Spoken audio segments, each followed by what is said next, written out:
The room wasn't meant for emotional breakdowns. It was quiet, controlled, and familiar, the kind of setting where answers are usually polished and safe. When the question was asked, it didn't sound provocative or invasive, just a casual prompt meant to invite reflection. Yet within seconds, something shifted, and the atmosphere changed in a way no one expected. Dakota Johnson paused longer than usual before responding. Her voice softened, then faltered, as if she were searching for a neutral way out of a memory that didn't want to be revisited. The hesitation wasn't dramatic, but it was unmistakable. Those watching sensed immediately that this wasn't a rehearsed emotional beat. What followed felt deeply out of place. Tears surfaced not in a cinematic rush, but slowly, almost reluctantly, as though she were trying to keep them from appearing. She looked down, inhaled sharply, and attempted to steady herself, but the effort only made the moment more human. This wasn't the vulnerability of a character, it was the vulnerability of someone caught off guard by her own reaction. The shift became clearer when the name Jamie Dornan entered the conversation. It wasn't introduced with drama or emphasis, just mentioned in passing, yet it carried a weight that altered her composure. Her expression changed in a way that viewers found difficult to explain but impossible to ignore. It was the kind of reaction that happens before logic has time to intervene. Observers later noted how different this response was compared to her usual public demeanor. Dakota has long been known for her wit, composure, and ability to deflect personal questions with humor. In this moment, however, those defenses didn't appear in time. The emotional crack wasn't wide, but it was deep enough to reveal something unresolved beneath the surface. What made the moment resonate was its subtlety. There was no dramatic confession, no explicit statement to dissect or quote. Instead, the emotion spoke on its own, unfiltered and unscripted. For many viewers, that authenticity felt more revealing than any direct admission could have been. Those familiar with the industry understand how rare such moments are. Public figures are trained to anticipate questions, prepare answers, and maintain boundaries no matter the topic. When those boundaries fail, it's usually because something personal has been touched. In this case, the reaction suggested a connection that had never fully faded. As the clip circulated, fans began replaying it repeatedly, analyzing every pause and inflection. The way her eyes avoided the camera, the brief tremor in her voice, the effort to regain control, all became points of focus. People weren't searching for scandal, but for meaning, trying to understand why a simple mention could trigger such intensity. Some argued it was nostalgia, a reflection on a demanding period of her career. Others believed it pointed to a deeper emotional history that had never been addressed publicly. What united both sides was the belief that the tears weren't accidental. They carried the kind of emotional clarity that is difficult to fake and harder to dismiss. Industry insiders were less surprised than the public. Intense creative partnerships often leave emotional residue, especially when they involve prolonged closeness under pressure. Those bonds don't always dissolve cleanly once projects end. Sometimes they linger, quietly, until something unexpectedly brings them back to the surface.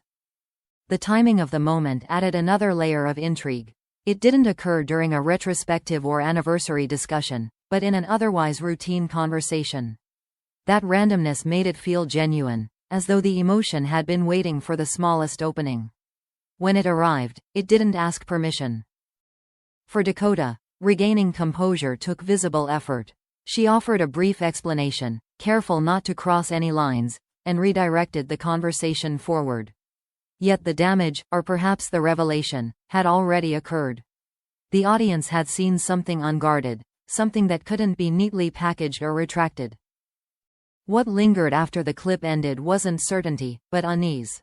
Viewers were left with the sense that they had witnessed a moment that wasn't meant to be shared. Not because it was scandalous, but because it was unfinished. The emotion felt less like closure and more like a reminder.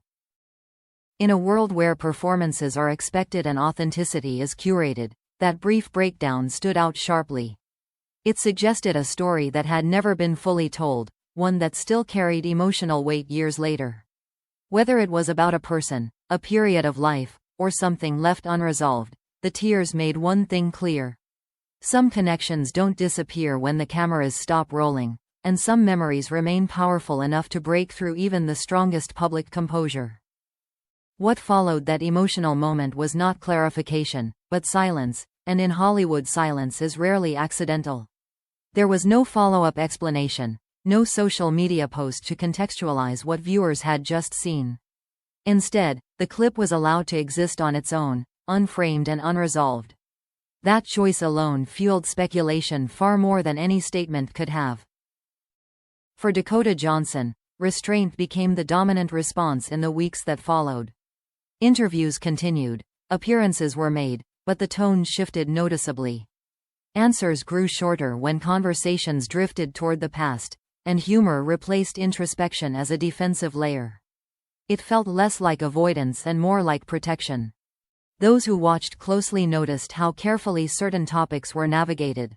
Names were acknowledged without elaboration, memories referenced without detail. The emotional openness seen in that earlier moment did not reappear.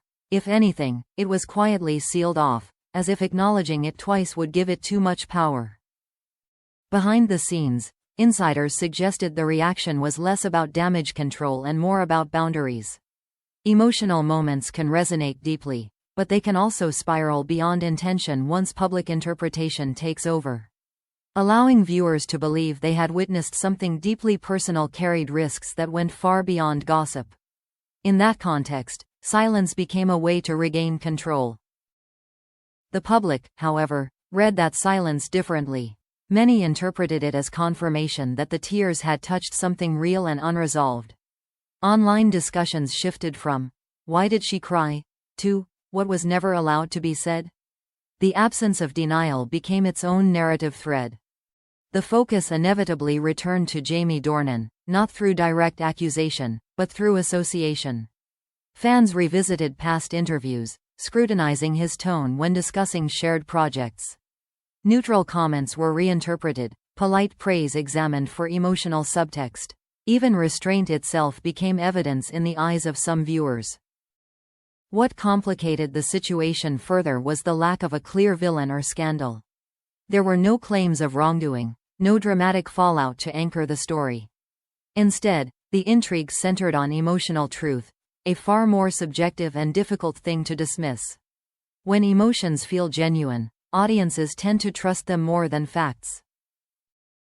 Industry professionals recognized the pattern immediately. Emotional authenticity, once perceived, can't be fully undone. Attempts to normalize or minimize it often backfire, making the original moment feel even more significant. In this case, the strategy seemed to be patience, allowing attention to slowly drift elsewhere. Yet emotional moments don't fade as easily as headlines. For many viewers, that brief breakdown became a reference point, resurfacing whenever either name appeared in the news. It colored interpretations, adding depth and tension to otherwise ordinary interactions. The story lived on not through repetition, but through memory. Some commentators framed the moment as a reminder of the emotional cost of intense creative partnerships. Working closely over long periods can blur boundaries in ways that linger long after projects end. Those bonds aren't always romantic, but they can still carry emotional weight that resists easy categorization. Tears, in that sense, don't always signify desire, but unresolved connection. What made the situation especially compelling was its restraint. There was no attempt to monetize the emotion, no dramatic retelling or rebranding of the moment. That refusal to exploit it lent credibility to the idea that it mattered deeply. The less it was explained, the more authentic it felt.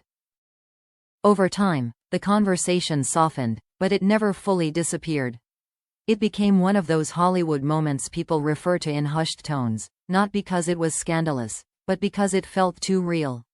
A reminder that behind polished interviews and controlled narratives, there are emotions that don't always cooperate.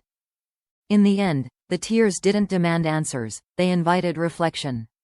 They challenged the idea that everything meaningful must be defined or disclosed. Some experiences exist in a gray space, powerful precisely because they resist explanation. That moment belonged there, lingering quietly, long after the cameras moved on. What viewers took away wasn't certainty, but empathy. An understanding that even in an industry built on performance, genuine emotion can still break through. And when it does, it leaves an impression that no amount of silence can fully erase.